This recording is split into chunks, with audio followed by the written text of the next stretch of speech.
Welcome to another post NFL Scouting Combine top 10 prospect rankings. Today's feature is going to be on the running backs. As the class is not top heavy, I don't think any running backs will be going in the first round. Running back becomes a dying breed. So let's dive right into it. At number 10, we have Will Shipley, the shifty running back, kind of like a baby Christian McCaffrey. Similar traits at his most recently pro day. He ran like a 4.45 on grass. So I think he's going to be a good third down back. Maybe goes around 5th to 6th round. At number 9, we have Bucky Irvin, another shifty running back, third down back, scat back from Oregon. They played with Troy Franklin and Bo Nix in their, I would say, spread offense. Didn't have crazy amount of yards, but his touches were vital to their success. I would give him a grade of 4th to 5th round. Maybe could go earlier.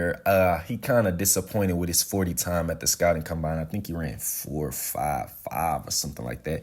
Number 8, we have Audric Estime. Slow 40 at the combine. His draft stock took a hit. Could have ran faster. He probably would have been one of the best backs. He has great vision. At the NFL level, you do need a little bit of speed. You know, it's the cream of the crop, the best of the best. I think he drops down a lot because he's probably going to be like a Gus Edwards, maybe just like a red zone rusher, goal line back, a third down, short yardage, like kind of what Zeke was to Pollard, or 4th round to the 6th round, anywhere in that range. If he goes later than that, combine definitely hurt his stock a lot. At number 7, we do have the Kentucky Wildcat, Ray Davis. He was an all-purpose back there. He had a lot of yards, a lot of touches, vital to the system. He showed up at the Senior Bowl, and I think he stood out to a lot of people. He's not just the fastest. He's not the biggest.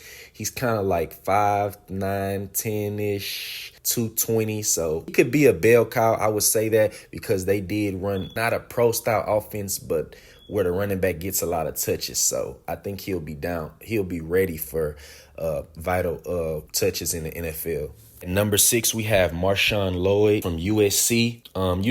Caleb Williams get all the hype, but he got the gritty yards. They did have a passing offense, but I think if he was in a pro-style offense, I think he would have a good, year. He ran, 4.47 at the combine. Wowed a lot of scouts. They didn't think he was that fast to be so, powerful. He may go around the 3rd to 4th round. At number 5, we have the Badger, Braylon Allen, 20 years old, so he has a lot of football ahead of him, being so young and have experience at the college level. Great patient back. He can get skinny. For him to be so big, he can get up in those holes and hit it. I've watched this film, and I really like him. He doesn't just have breakaway speed, so I don't think he'll be an every down back. I think his NFL comparison would be A.J. Dillon of the Green Bay Packers, a faster Brandon Jacobs from the old Giants, but other than that, he's more of a power back, not really a great receiver. I wouldn't say he's just the greatest. I mean, I think he could catch, but I don't think they'll put him in for that anyways. At number 4, we have Jalen Wright, the combine standout. He ran a fast time. I think he ran 4.33 if I'm not mistaken. Breakaway speed. He did play in the SEC with the top competition in college football. They didn't run. They kind of ran a pro-style offense, and he got his fair share of touches. Broke away a lot of times. Big long runs. So I think he's going to be starting off a third down back, but his ceiling can be a every down starter. I would say he's an Alvin Kamara type player. Actually, they went to the same school, but I think he's fast. Well, of course, he's faster than Alvin Kamara. That's his NFL comp, and I think he's going to go around the 2nd to 4th round, somewhere around that in this year's draft. Okay, top 3 gets a little tricky. At number 3, I have Jonathan Brooks, only because he tore his ACL in November. If he was healthy at this date, I think he would be the number 1 back coming out this draft class. But I think a good team will draft him and stash him this year and let him get like a red shirt year, and then next year be ready to roll. But he would definitely be the top back. I only have him at number 3 because of the injury. So I think just like last year when David Ojabo got hurt, he was a top 15 talent. He fell to the 2nd round. I think Jonathan Brooks is going to go in the 2nd round, maybe even 3rd, early 3rd, not late 3rd.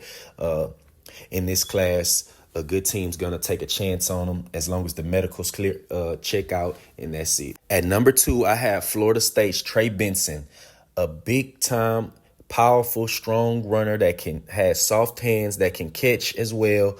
He ran 4.39 at the NFL Combine. I think he did like 14 reps of 225. He had I think a 10-2 broad jump. He showed up and showed out. Them Florida State boys really did. All of them. If you check all their stats, they all came and did pretty good. So, freak of natures. I think he's an every down back. A team will be glad to have him.